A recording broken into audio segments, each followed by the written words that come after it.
To replace the freezer door handle on your refrigerator, use a 1/8 inch Allen wrench to loosen the screws to remove the old handle.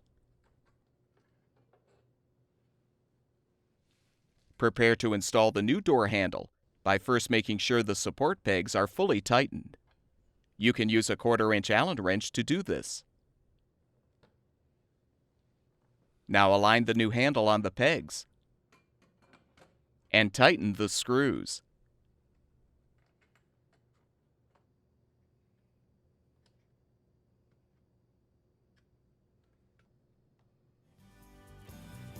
Once installed, confirm that the door handle is secure.